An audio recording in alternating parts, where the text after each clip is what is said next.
Hey guys, my name is Nora Franche, and welcome to the podcast Grateful Blessed Mess, daily reflections for those in the 12 steps.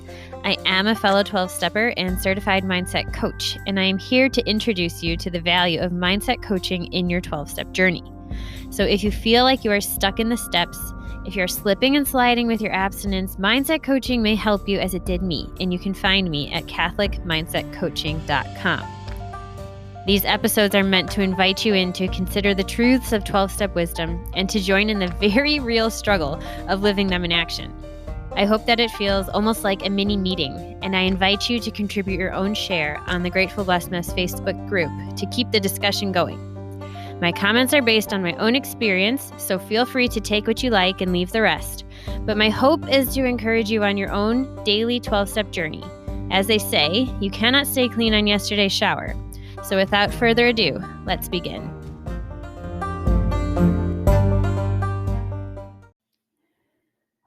Okay, guys, we're reading from the Little Brown Book, A Day at a Time, May 14th, Reflection for the Day.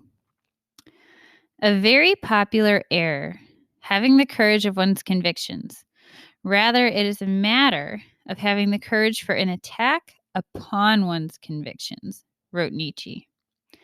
The program is helping me to get rid of my old ideas by sharing with others and working the 12 steps.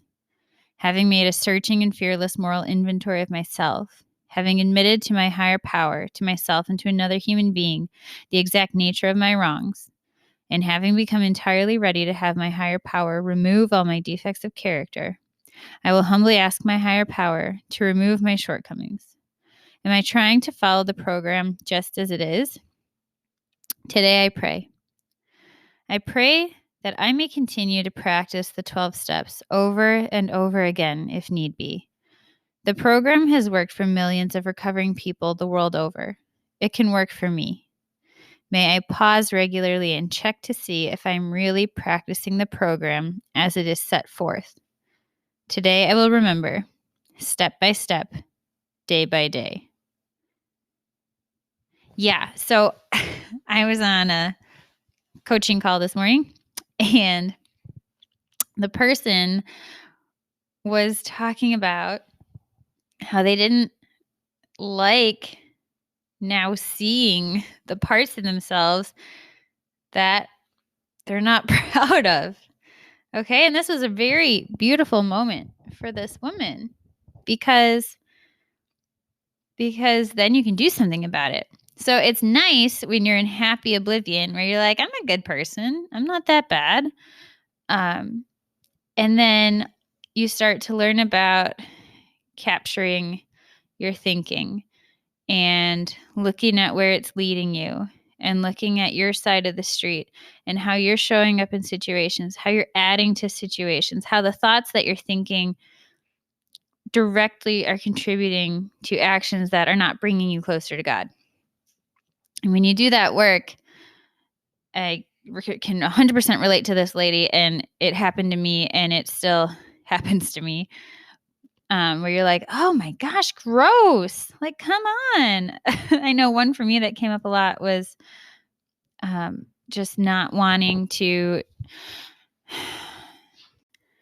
put myself out there and potentially be wrong. So it's easier to let other people make decisions for me. But then I caught myself, judging them or resenting them for the decisions they had made. But I was the one who turned it over to them to make the decision because I didn't trust myself to do that myself. You see how kind of convoluted that is? And that was something that came up for me over and over again. And I was like, oh my gosh. And it convicted me to want to try to start putting myself out there and making decisions myself and letting the pieces fall where they could, which was really scary for me, but also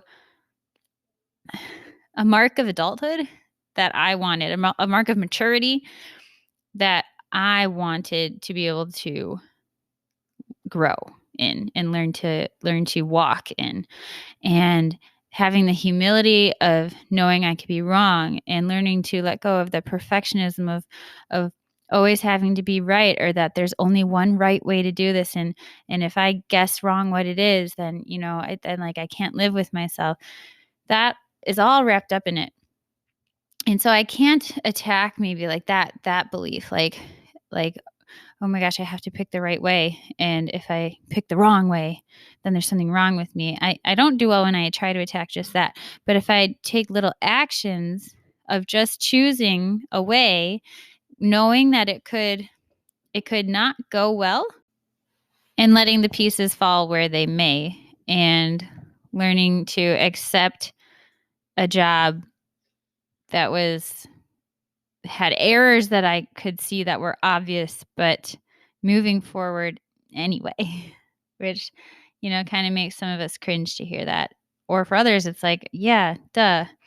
And if that's you, you probably don't need this podcast, but God bless you. So here we are. The program has worked for millions, and it says here it can work for me too.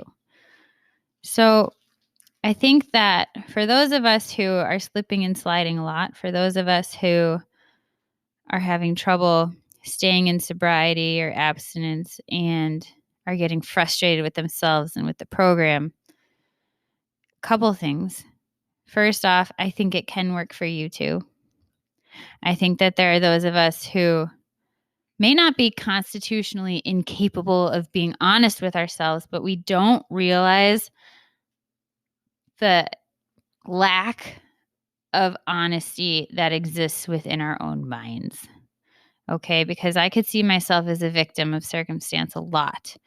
And to some degree, that's partly true with the way that other people treat you, but I was putting myself in a position to be harmed. What they say in the big book that can be so hard to swallow, but at the same time, it's really intriguing. I think that I'm starting to finally see with this work my part. And if you're someone who's slipping and sliding, and I'm only saying this because this was me, I'm guessing perhaps whether you know it, you may not know it, you probably don't know it, but you might be having a hard time getting a clear vision of your part, a clear understanding. And that's where someone on the outside can really help to finally start to pull that veil really lovingly and gently back. And then in doing so, you get to take more ownership of your interior life. And when you are cleaner on the inside, it spills over into the outside.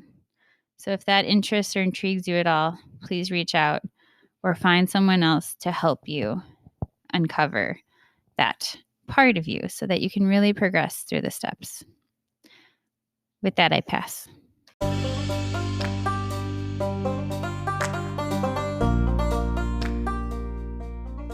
Thank you so much for listening to today's episode.